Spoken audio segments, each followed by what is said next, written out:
더 예뻐지신 것 같습니다.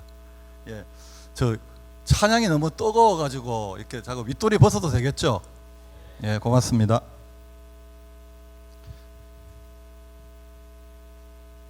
여러분 혹시 미우라 아야코라는 일본의 작가를 아시나요? 빙점이라고 많은 유명한 작품들 썼는데 특별히 빙점이라고 너무너무 히트를 쳐서 한국과 일본에서 드라마로 만들 정도로 그렇게 히트친 미우라 아야코라는 그런 작가가 크리스찬 작가입니다. 그런데 그분이 여러분 같은 청년 때에 많은 병들을 앓았어요. 뭐 척추병도 앓고 파킨슨, 암도 가지고, 그래서 거의 청년의 시기 이렇게 그의 일생을 침상, 병상에서 많이 지내게 되었습니다. 그런데 역설적으로 그 아픔과 그 병 중에서의 그 아픔과 고난이 그 미우라 아야코의 인격을 성숙하게 만들었고, 그리고 그로 하여금 정말 사람들의 마음을 타치할 수 있는 그런 글을 쓰게 만들었습니다. 그래서 미우라 아야코가 아프지 않으면 이라는 유명한 시를 쓰게 되었습니다. 제가 한번 읊어보겠습니다. 아프지 않으면 드리지 못할 기도가 있다. 아프지 않으면 듣지 못할 음성이 있다. 아프지 않으면 들어가지 못할 성전이 있다. 아프지 않으면 볼 수 없는 거룩한 얼굴이 있다. 아프지 않으면 나는 인간일 수 없다. 좀 마음에 와 닿으시나요? 제가 주일 예배에도 은혜도 많이 받고, 금요 기도회 때도 은혜 많이 받고, 또 뭐 수련회 가서도 은혜 많이 받고, 또 신앙 서적 가운데서도 은혜를 많이 받고, 인터넷에 유명한 목사님들의 설교를 들으면서도 많은 은혜를 받았지만, 정말 내 인격과 내 생활과 내 영성에 가장 큰 변화를 준 은혜는 언제인가 하면 예수 그리스도를 깊이 생각할 때 받은 은혜입니다. 그래서 제가 미우라 아야코의 시를 조금 각색해서 시를 하나 지었습니다. 예수를 깊이 생각하지 않으면 깨닫지 못하는 진리가 있다. 예수를 깊이 생각하지 않으면 맛보지 못하는 사랑이 있다. 예수를 깊이 생각하지 못하면 듣지 못할 음성이 있다. 예수를 깊이 생각하지 않으면 살아내지 못하는 삶이 있다. 예수를 깊이 생각하지 않으면 나는 그리스도인일 수 없다. 괜찮나요? 제가 얻은 시가? 예. 예수를 깊이 생각할 때 받은 은혜가 정말 내 삶을 변화시켰고, 나를 목사로 만들었고, 그리고 여러분에게 서게 만들었습니다. 오늘 말씀을 통해서 여러분의 시선과 생각이 십자가에 달린 예수 그리스도께 고정되고 그리스도를 깊이 생각하는 사람들 많이 누릴 수 있는 은혜를 맛보시기를 예수님의 이름으로 축원합니다. 예수님을 믿어야 됩니다. 예수님 찬양해야 됩니다. 예수님 사랑해야 됩니다. 예수님 전해야 됩니다. 그렇지만 그 무엇보다 십자가에 달린 예수를 우리는 깊이 생각해야 됩니다. 왜냐하면 예수를 깊이 생각하는 사람만이 깨달을 수 있는 진리가 있기 때문입니다. 예수를 깊이 생각하는 사람만이 맛볼 수 있는 사랑이 있기 때문입니다. 예수를 깊이 생각하는 사람만이 들을 수 있는 음성이 있기 때문입니다. 예수를 깊이 생각함으로 이 음성, 이 진리, 이 사랑을 깨닫고 맛보게 되시기를 다시 한번 예수님의 이름으로 축원합니다. 그러면 예수를 생각한다 그러면 무엇을 생각해야 될까요? 예수님이 누구이신지를 먼저 생각해야 됩니다. 십자가에 달린 예수는 누구이신가? 이것보다 더 중요한 것은 기독교에 없습니다. 우리 고린도전서 15장 14절 우리 같이 한번 읽겠습니다. 그리스도께서 만일 다시 살아나지 못하셨다면 우리가 전파하는 것도 헛것이요 또 너희 믿음도 헛것이며, 성경이 없으면 우리가 전파하는 것도 헛것이요 너희 믿음도 헛것이라고 말하지 않고, 그리스도가 만일 살아나지 않았다면, 부활이 없다면 우리가 지금 전하는 십자가의 복음 이거 헛거다, 다 가짜다, 너희들이 믿고 있는 믿음 다 가짜다. 이 정도로 부활이 중요하다는 것입니다. 왜 부활이 이렇게 중요합니까? 십자가는 무엇을 확정하고 주고 있습니까? 우리가 아직 죄인 되었을 때에 그리스도께서 우리를 위하여 죽으심으로 하나님께서 우리에 대한 자기의 사랑을 확정하셨느니라. 아멘. 예수 그리스도의 죽으심은 우리를 향한 하나님의 사랑을 확정하는 줄 믿습니다. 그러면 예수 그리스도의 부활은 무엇을 확정해 주십니까? 로마서 1장 3절에서 말씀하십니다. 육신으로는 다윗의 혈통에서 나셨고 성결의 영으로는 죽은 자들 가운데서 부활하사 능력으로 하나님의 아들로 선포되셨으니 곧 예수 그리스도시니라. 예수 그리스도의 죽으심은 우리를 향한 하나님의 사랑을 확정해 주고, 예수 그리스도의 부활하심은 예수고 십자가에 달린 나사렛 사람 예수는 하나님의 아들이라는 것을 선포해 주고 확정해 주시는 것입니다. 사람의 아들은 참 사람입니다. 하나님의 아들은 참 하나님입니다. 부활이 뭘 선포해? 예수 그리스도의 부활은, 저 십자가에 달린 예수는, 나사렛 사람 예수는 참 하나님이다. 이걸 증거해 주는 것이 부활입니다. 내가 선포합니다. 십자가에 달린 나사렛 예수는 참 하나님이시며 하나님의 아들이십니다. 그 증거가 무엇입니까? 그분이 죽으실 뿐 아니라 죽은 자 가운데서 다시 살아난 것, 부활이 예수가 참 하나님이라는 증거입니다. 이것보다 더 확실한 증거는 없습니다.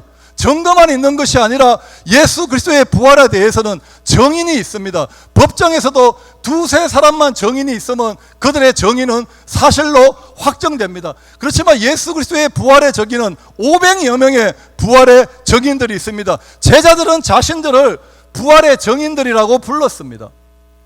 지금은 내가 예수님이 하나님이십니다, 예수님이 부활하셨습니다, 그것이 증거입니다고 말한다고 해서 내 목을 자르는 사람이 없습니다. 나를 불태워 죽이는 사람이 없습니다. 하지만 그 당시에는 예수 그리스도가 부활하셨습니다, 로마의 황제 시저가 신이 아니라 예수님이 참 하나님이시던입니다, 이렇게 증거하다가는 어떻게 됐는 줄 아시죠? 목이 잘렸습니다. 톱으로 잘려 죽었습니다. 불에 타 죽었습니다. 십자가에 달려 죽었습니다. 그럼에도 불구하고 어떤 제자들도 예수 그리스도의 부활에 대해 증거하는 것에 조금도 뒤로 물러서지 않았습니다. 조금도 타협하지 않았습니다. 조금도 양보하지 않았습니다. 정말 십자가에 달린 예수가 다시 살아난 것을 그들의 두 눈으로 목격하기 때문에 그들은 목이 잘려도, 톱으로 잘려 죽어도, 불에 타 죽어도, 아니 나 예수 부활한 거 거짓말했어요, 내가 잘못 보았어요, 꿈에 봤는데 내가 착각한 거라고 이 말 한마디 하면 안 죽고 살아날 수도 있었지만 너무너무 십자가에 달린 예수 부활을 두 눈으로 목격했기 때문에 죽여라, 그래도 예수는 부활했다. 그리고 정인들이 죽어갔습니다. 이런 정인들이 있는데 어찌 예수 그리스도의 부활을 우리가 믿을 수가 없습니까? 하나님이 어떤 증거를 주셔야지만이 예수님이 더 이상 참 하나님이라는 증거가 될 수 있겠습니까? 부활이라는 증거 앞에 정말 예수가 참 하나님이라 이 믿음 가지시기를 예수님의 이름으로 축원합니다. 기독교에서 가장 중요한 것은 예수가 누구인가입니다. 예수님이 십자가에 달려 죽으실 때 마지막으로 했던 고백이 무엇인 줄 아십니까? 다 이루었다. 만약에 십자가에 죽은 예수님이 하나님이 아니시라면 다 이루어졌을까요? 안 이루어졌을까요? 아무것도 이루어지지 않았습니다. 십자가에 달린 예수가 하나님이 아니시라면 아무것도 이루어지지 않았습니다. 여전히 우리는 죄인이고, 여전히 우리는 본질상 진노의 자녀고, 여전히 우리는 하나님의 저주 아래 있고, 여전히 우리는 심판 아래 있습니다. 예수가 하나님이 아니시라면 다 이루어진 것은 하나도 없습니다. 반대로 정말 십자가에 달린 나사렛 사람 예수가 하나님이시라면 다 이루어진 줄 믿습니다. 죄값은 다 지불되었습니다. 속죄는 다 이루어졌습니다. 하나님과의 화목은 다 이루어졌습니다. 다 이루어지고 안 이루어지는 것은 내가 누구인가가 결정하는 것이 아니라 십자가에 달린 예수님이 누구이신가에 의해서 결정됩니다. 아멘이십니까? 내 구원이 이루어지고 내 속죄가 이루어지고 나와 하나님과의 화목이 다 이루어지는 것은 내가 얼마나 의롭게 살았냐, 내가 얼마나 착하게 살았냐, 내가 얼마나 공로를 많이 쌓았냐에 대해서 결정하는 것이 아니라 다 이루었다고 말씀하신 예수님이 하나님이신가에 의해서 결정됩니다. 예수를 깊이 생각하십시오. 정말 십자가에 달린 예수가 하나님이신지 아니면 그냥 성인인지, 정말 십자가에 달린 예수가 부활했다, 예수가 하나님이시다라는 이 부활의 정인들을 싫어했던 바리새인이 있었습니다. 그 이름이 사울이라는 사람입니다. 그가 얼마나 부활의 정인들을 싫어했으면 예루살렘에서 예수 부활을 증거하는 부활의 정인들을 다 잡아가두고, 그것도 부족해서 다른 나라 다마스커스에 있는 부활의 정인들까지도 다 내가 잡아가두겠다, 근데 예수 부활했다고 하는 놈들은 내가 씨를 말리겠다. 그리고 다마스커스로 가는 도중에 정말로 부활하신 예수님을 만났습니다. 바울이 그때 알았습니다. 내가 잘못 생각했구나. 부활의 정인들이 목숨 걸고 했던 그 증거가 확실한 거였구나. 예수 그리스도시구나, 하나님의 아들이시구나. 그리고 구약 성경을 들고 3년 동안 아라비아로 강야로 갔습니다. 그리고 3년 동안 다시 구약 성경을 다시 읽기 시작했습니다. 이때까지 배운 자기의 지식 다 내려놓고 다시 바리새인 사울이 3년 동안 구약을 연구하고, 그리고 그가 빌립보서에서 고백합니다. 예수는 이런 분이시다. 그는 근본 하나님의 본체시나 하나님과 동등됨을 취할 것으로 여기지 아니하시고 오히려 자기를 비워 종의 형체를 가지사 사람들과 같이 되셨고 사람의 모양으로 나타나사 자기를 낮추시고 죽기까지 복종하셨으니 곧 십자가에 죽으심이라. 십자가에 죽으신 나사렛 사람이 근본 누구라고요? 하나님의 본체시나 참 하나님이시나. 그분이 사람이 되셨고 십자가에 죽었다. 십자가에 달려 죽은 나사렛 사람 예수는 근본은 하나님의 본체셨다. 참 하나님이셨다. 그렇게 부활의 정인들을 미워하고 죽였던 사울이 부활하신 예수님이라는 부활의 증거 앞에 무릎을 꿇고 예수님을 하나님이라고 고백하게 됩니다. 사울이 고백하는 대로 예수님이 참 하나님이 아니시라면 내가 전하는 거 이거 가짜입니다. 여러분 가장 어리석은 사람입니다. 우리가 드렸던 헌금, 우리가 드렸던 찬양, 지금 드리는 예배, 예수님이 바울의 말대로 하나님의 본체가 만약에 아니시라면 이거는 정말 바보 같은 짓입니다. 가장 미친 짓입니다. 반대로 정말 십자가에 달려 죽은 예수가 바울의 말대로 하나님의 본체시라면, 천지를 창조하시고 우리를 지으신 하나님이시라면 내가 전하는 복음은 진짜입니다. 여러분의 믿음은 보배입니다. 여러분이 드리는 헌금, 여러분의 섬김, 여러분의 헌신은 인간이 할 수 있는 가장 가치 있는 일입니다. 가장 영원한 삶을 준비하는 가장 지혜로운 일인 줄 믿습니다. 예수를 깊이 생각하십시오. 정말 여러분의 마음 속에서부터 바울이 했던 고백, 그는 근본 하나님의 본체시나 하나님과 동등됨을 취할 것으로 여기지 아니하시고 오히려 자기를 비워 종의 형체를 가지사 사람들과 같이 되셨고 사람의 모양으로 나타나사 자기를 낮추시고 죽기까지 복종하셨으니 곧 십자가에 죽으심이라. 예수는 십자가에 달려 죽은 예수는 하나님의 본체이십니다. 참 하나님이십니다. 증거가 무엇입니까? 그분이 죽은 자 가운데서 다시 살아나셨습니다. 할렐루야. 여기까지 바울이 했던 고백에 할 때까지 정말 여러분의 전심으로 바울처럼 고백할 때까지 예수를 깊이 생각하시기를 주님의 이름으로 축원합니다. 두 번째, 우리가 예수님을 깊이 생각할 때 예수님이 어떤 일을 하셨는가, 예수님이 어떤 일을 하셨는가, 얼마나 위대한 일을 하셨는가, 얼마나 가치 있는 일을 하셨는가를 우리가 생각해 보아야 됩니다. 첫 번째, 예수님은 우리를 지으신 창조주십니다. 우리 요한복음 1장 3절 같이 읽을게요.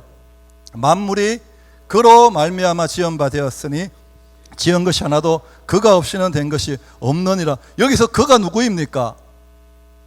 십자가에 달려 죽은 예수, 부활하신 참 하나님 예수입니다. 만물이 예수로 말미암아 지은 바 되었으니 지은 것이 하나도 그가 없이는 된 것이 없느니라.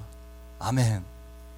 하늘과 땅과 바다와 그 가운데 있는 모든 것, 창조주 되시는 예수님이 말씀으로 지으셨습니다.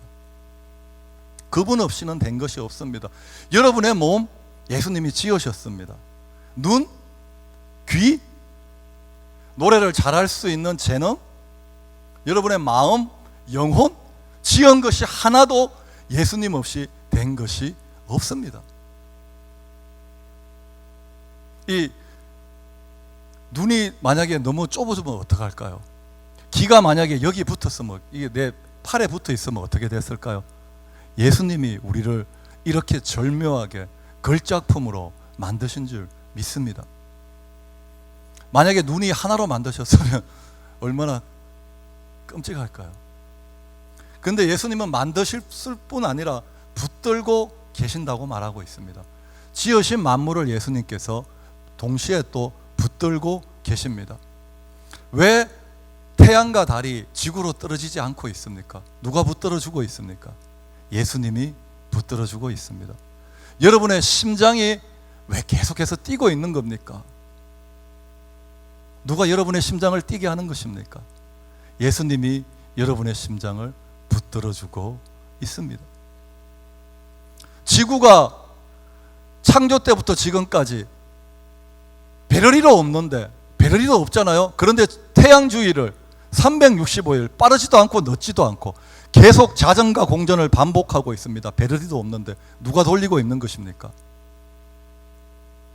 답은 아는데 예수님이 돌리고 있습니다. 태양이 조금 더 어두워지지 않고 있습니다. 달이 몇천 년이 지났는데 조금 더 어두워지지 않고 있습니다. 이 전깃빛 몇 년 지나면 어두워져서 교체해야 됩니다.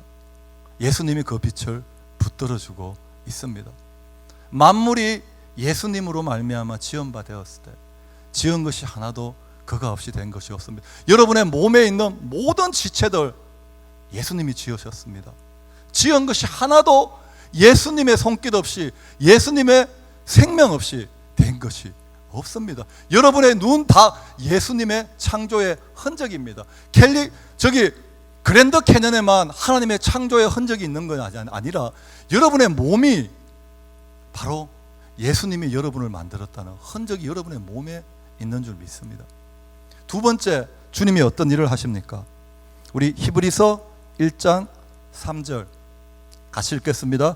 이는 하나님의 영광의 강체시요 그 본체의 형상이시라 그의 능력의 말씀으로 만물을 붙드시며 죄를 정결하는 일을 하시고 높은 계신 지극히 크신 이의 우편에 앉으셨느니라.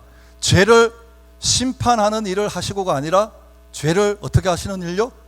정결하게 하는 일을 예수님께서 하십니다. 할렐루야. 죄를 정죄하고 죄를 심판하는 일을 예수님께서 하시는 것이 아니라 죄를 정결하게 하는 일을 예수님이 하십니다. 우리 이사야서 6장 1절 2절 말씀 한번 읽어보겠습니다. 우시야 왕이 죽던 해에 내가 본적 주께서 높이 들린 보좌에 앉으셨는데, 주께서 높이 들린 보좌에 앉으셨는데, 이사야가 한성 중에서 하늘 문이 열리고 천국 성전을 보았습니다. 그 천국의 하늘 보좌에 주님이 앉아 있는 것을 보았습니다. 그분이 누구입니까? 예수님이신 줄 믿습니다. 십자가에 달리기 전에 예수님은 하늘 보좌에 앉아 계셨습니다. 아멘이십니까? 예수님 만만하게 보지 마십시오. 십자가에 달렸다고. 여기서 우시야 왕이 죽던 해에 왕이 죽었습니다. 내가 본적 주께서 높이 들린 보좌, 예루살렘 왕궁에 있는 보좌가 아니라 하늘에 있는 보좌에 앉으신 주님을 내가 보았습니다. 그분이 바로 만물을 지으신 예수님이신 줄 믿습니다. 보좌에 예수님이 앉아 계시는 것을 이사야가 보았습니다. 주님께서 우리의 눈을 열어주셔서 지금도 하늘 보좌에 앉아 계시는 그 예수 그리스도를 보게 되시기를 예수님의 이름으로 축원합니다. 그런데 예수님이 두 번째 하시는 일이 뭐라 그랬죠? 죄를 정결하게 하는 일을 하신다고 하셨습니다. 하늘 보좌에 앉아서 만물을 창조하고 만물을 붙드시고 죄를 심판할 수는 있지만 죄를 정결하게 하는 일은 하늘 보좌에 앉아서 할 수가 없습니다. 아멘이십니까?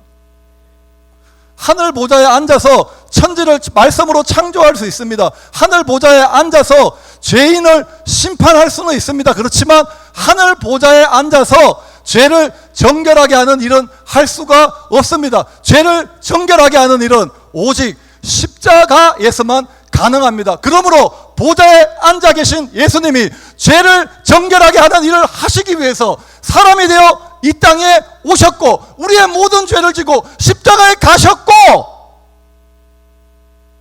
그리고 피 흘려 우리의 죄값을 지르시고 죽으심으로 죄를 정결하게 하는 일을 다 이루셨습니다. 할렐루야. 왜 사람이 되어 이 땅에 오셨습니까?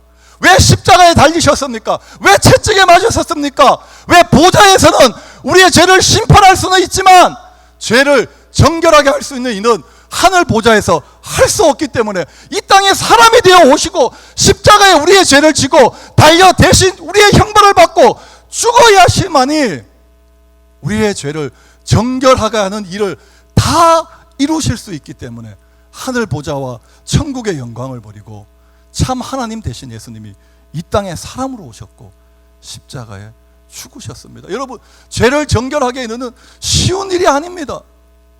하나님으로서는 가장 어려운 일이셨습니다. 가장 수치스러운 일이었습니다. 가장 고통스러운 일이었습니다. 동시에 우리에게는 가장 필요한 일이었고 가장 가치 있는 일이었고 가장 아름다운 일이었습니다. 하늘 보좌에 앉아 있으면 우리 죄를 심판할 수는 있지만 죄를 정결하게 하는 일을 할 수 없기 때문에 하늘 보좌 버리시고 이 땅에 오셨고 우리의 모든 죄를 지고 십자가에서 우리 대신 죽으심으로 내가 다 이루었다. 너희 죄를 정결하게 하는 일을 내가 다 이루었다. 이것이 예수님께서 우리를 위해서 해주신 두 번째 일입니다. 세 번째 일, 갈라디아서 3장 13절 같이 읽겠습니다. 그리스도께서 우리를 위하여 저주를 받은 바 되사 율법의 저주에서 우리를 속량하셨으니 기록된 바 나무에 달린 자마다 저주 아래에 있는 자라 하였습니다. 예수님 세 번째 하신 일이 무엇입니까? 율법의 저주에서 우리를 속량하셨으니 어벤져스가 온다고 슈퍼맨들이 다 모인다고 우리를 율법의 저주에서 해방시켜 줄 수가 있을까요? 없을까요?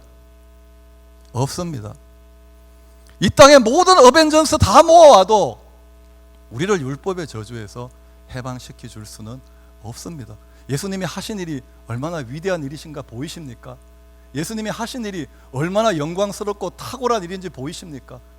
그리스도께서 우리를 위하여 저주를 받은 바 되사 율법의 저주에서 어벤져스도 할 수 없는 율법의 저주에서 우리를 해방시켜 주셨습니다. 율법에는 무한 축복이 있고 무한 저주가 있습니다.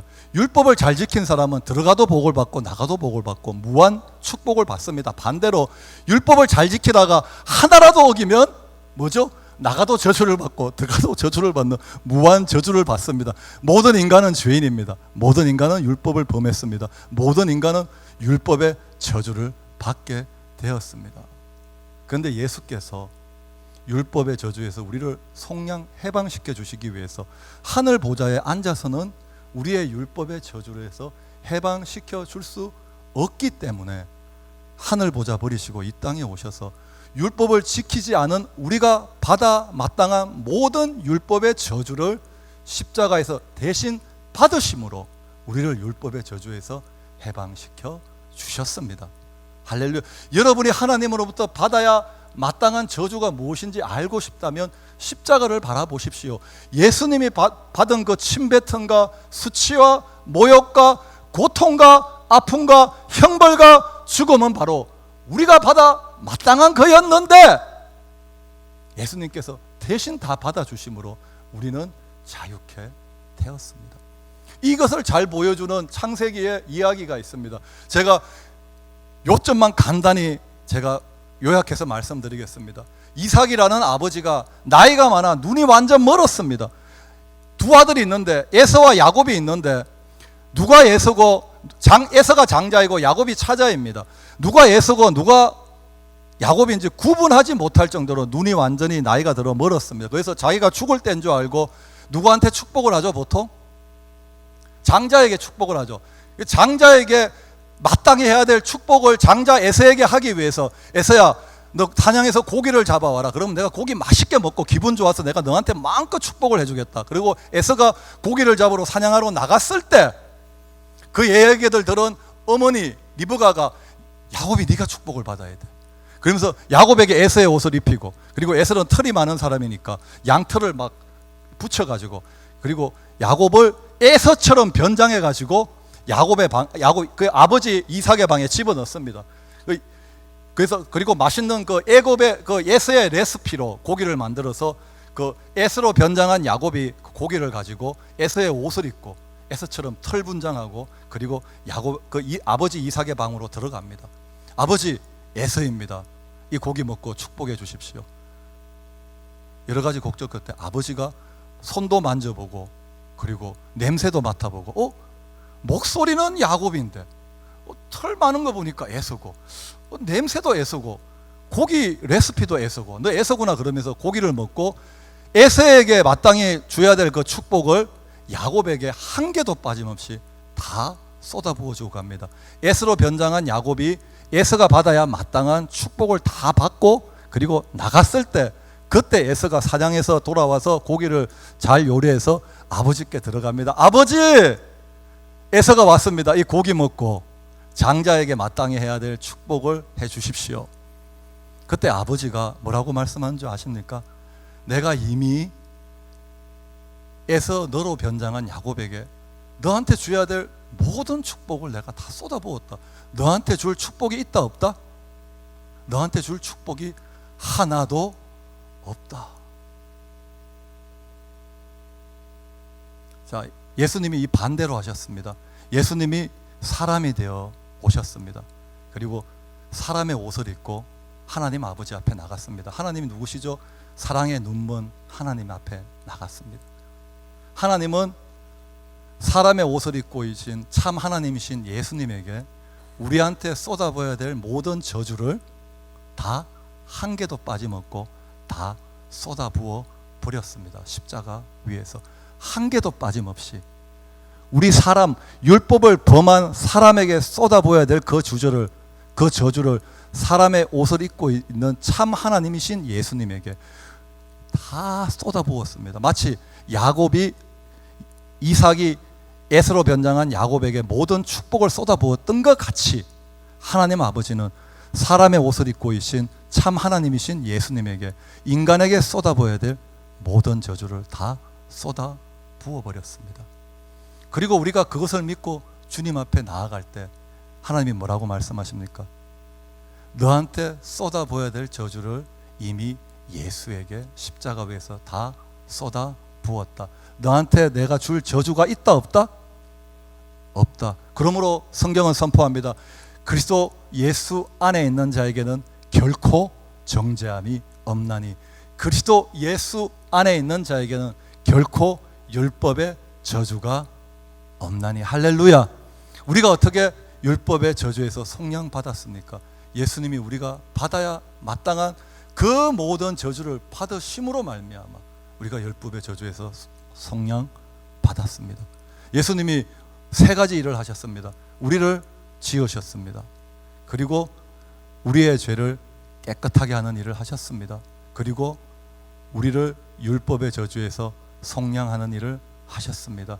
이 일을 하기 위해서 하늘 보좌에서는 이 두 가지 일을 할 수 없기 때문에 하늘 보좌에서는 우리를 지으실 수 있는 일을 했지만 죄를 정결하게 하는 일은, 그리고 율법의 저주에서 우리를 속량하는 일은 보좌에서 할 수 없고 십자가에서만 가능하기 때문에 보좌를 버리고 이 땅에 오시고 십자가에 달려 우리 대신 죽으셨습니다.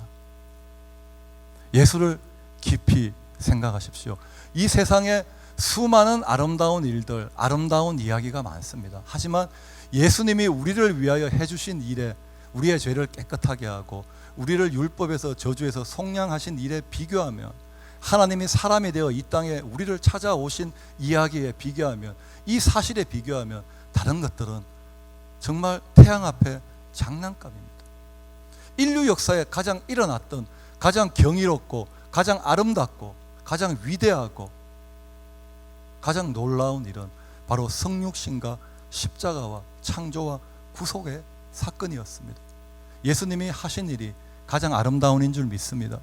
예수님이 하신 이 세 가지 일이 가장 영광스러운 일이고 가장 탁월한 일인 줄 믿습니다.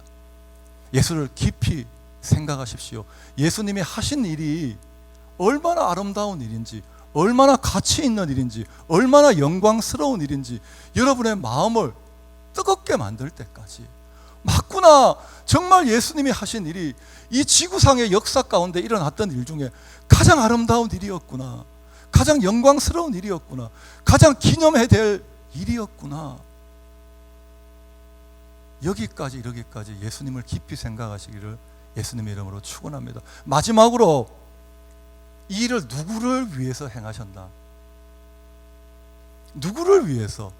무엇으로 하여금 예수님으로 하늘 노자를 버리고 십자가로 오게 만드셨다는 것입니다. 갈라디아서 2장 20절, 내가 그리스도와 함께 십자가에, 같이 읽겠습니다. 내가 그리스도와 함께 십자가에 못 박혔나니 그런즉 이제는 내가 사는 것이 아니요 오직 내 안에 그리스도께서 사시는 것이라. 이제 내가 육체 가운데 사는 것은 나를 사랑하사 나를 위하여, 여기서 중요한 게 나를 사랑하사 나를 위하여 자기 자신을 버렸다는 것입니다. 십자가 사건이 누구 때문에 일어났다고요? 나를 향한 하나님의 불같은 사랑 때문에, 나를 구원하기 위한 하나님의 절제하지 못하시는 열심 때문에, 인류에 일어났던 가장 경이로운 십자가 사건이 나를 향한 사랑 때문에, 나를 향한 하나님의 열심 때문에 일어났습니다. 왜 하나님께서 하늘 보좌에 앉아 계시지 왜 사람이 되어 이 땅에 오시고 우리의 모든 죄를 지고 왜 십자가에 죽으셨습니까? 왜 하나님께서 죄를 깨끗하게 하는 일, 율법의 저주에서 우리를 속량하는 일, 천지 창조가 쉽습니까? 아니면 하나님께 말씀합니다. 천지를 창조하는 것이 하나님께 쉽습니까? 우리의 죄를 정결하게 하는 것이 하나님께 쉬운 일입니까? 어떤 것이 쉽습니까? 하나님께 보좌에 앉아서 말씀으로 천지를 창조하는 것이 하나님께 쉬운 일입니까? 십자가에 달려서 우리 대신 피 흘려 죽음으로 우리의 죄를 깨끗하게 하는 것이 하나님께 쉬운 일입니까? 죄를 깨끗하게 하는 일이 천지를 창조하는 것보다는 하나님께 더 어려운 일이었습니다. 우리를 율법의 저주에서 속량하는 것이 천지를 창조하는 것보다, 태양계를 창조하는 것보다 하나님께 더 어려운 일이었습니다. 더 힘든 일이었습니다. 더 부끄러운 일이었습니다. 그럼에도 불구하고 하나님 보좌를 버리고 저 십자가 위에서 우리의 죄를 깨끗하게 하는 일을, 그 수치와 부끄러움과 아픔과 고통 가운데서도 우리를 율법의 저주에서 속량하는 일을 하셨습니다. 왜 그렇게 하셨습니까? 나를 사랑하사 나를 위하여, 나를 향한 사랑을 절제하지 못해서 나를 구원하기 위한 하나님의 열심을 절제할 수 없어서, 나를 향한 하나님의 사랑 때문에, 나를 향한 하나님의 열심 때문에 하늘의 보좌를 버리고 이 땅에 오시고 십자가에 달려 천지 창조 어려움보다 더 힘든 속죄와 율법의 저주에서부터 속량을 하는 일을 하셨습니다. 왜 우리는 이 하나님의 사랑과 열심을 보지 못합니까? 십자가에서 분명히 우리가 아직 죄인 되었을 때 그리스도께서 우리를 위하여 죽으심으로 하나님께서 우리에 대한 자기의 사랑을 십자가에 확정하여 주셨느니라고 했는데, 왜 우리는 이 하나님의 사랑을 보지 못합니까? 왜 우리를 향한 하나님의 열심을 보지 못합니까? 왜 우리를 향한 하나님의 마음을 보지 못합니까? 예수를 깊이 생각하지 않았기 때문입니다. 말씀을 정리합니다. 예수를 깊이 생각하는 사람만이 깨달을 수 있는 진리가 있습니다. 예수를 깊이 생각하는 사람만이 저 십자가에서 확정된 하나님의 사랑을 볼 수 있습니다. 예수를 깊이 생각하는 사람만이 우리를 향한 하나님의 열심을, 그 절제하지 못하시는 하나님의 열심을 십자가에서 볼 수 있습니다. 십자가가 여러분의 마음을 뜨겁게 만드십니까? 십자가의 사랑이 여러분의 마음을 감동시켜 살아도 주를 위해 살고 죽어도 주를 위해 살고 싶다고 고백하게 만드십니까? 그렇지 않다면 여러분은 아직 십자가에서 하나님의 사랑과 열심을 보지 못했습니다. 왜 보지 못했습니까? 예수 그리스도를 깊이 생각하지 않았기 때문입니다. 찬송가 149장에 주 달려 죽은 십자가라는 찬양이 있습니다. 예수를 깊이 생각하는 사람만이 부를 수 있는 찬양입니다. 주 달려 죽은 십자가, 우리가 생각할 때에 세상에 속한 욕심 헛된 줄 알고 버리는, 예수님께서 나를 사랑하사 나를 위하여 자기 자신을 버렸다는 것을, 그 사랑과 열심을 십자가에서 봤을 때 나도 예수님과 함께 살아야지, 나도 예수님과 동행해야지, 뭐지? 세상의 욕심, 세상의 정욕, 세상의 즐거움이 나로 예수님과 동행하는 것을 방해하는구나. 그때 버릴 수가 있습니다. 그리고 4절이 그렇게 됩니다. 온 세상 만물 다 가져도 주 은혜 다 못 갚겠네. 놀라운 사랑 받았나 몸으로 재물 삼겠네. 십자가를 깊이 생각하는 가운데 그 청량할 수 없는 하나님의 나를 향한 사랑과 은혜를 깨닫고 나니까, 와, 내가 온 세상의 재물 다 가진다고 해도, 이거 다 하나님께 드린다고 해도 나에게 베풀어 주신 사랑과 은혜를 내가 다 갚을 수 있을까? 못 갚지. 놀라운 사랑 받았는데, 주님이 나를 사랑하사 나를 위하여 모든 것을 내어주셨는데, 나도 주님을 따르기 위하여 내 몸을 산제물로 드려야지. 이런 고백은 십자가를 깊이 생각하는 중에 하나님의 은혜와 사랑을 맛본 사람만이 하는 고백입니다. 이 149장의 고백이 십자가를 깊이 생각하는 중에 여러분의 찬양이 되고, 여러분의 간정이 되고, 여러분의 삶이 되고, 여러분의 노래가 되고, 여러분의 생활이 되기를 예수 그리스도의 이름으로 축원합니다. 예수를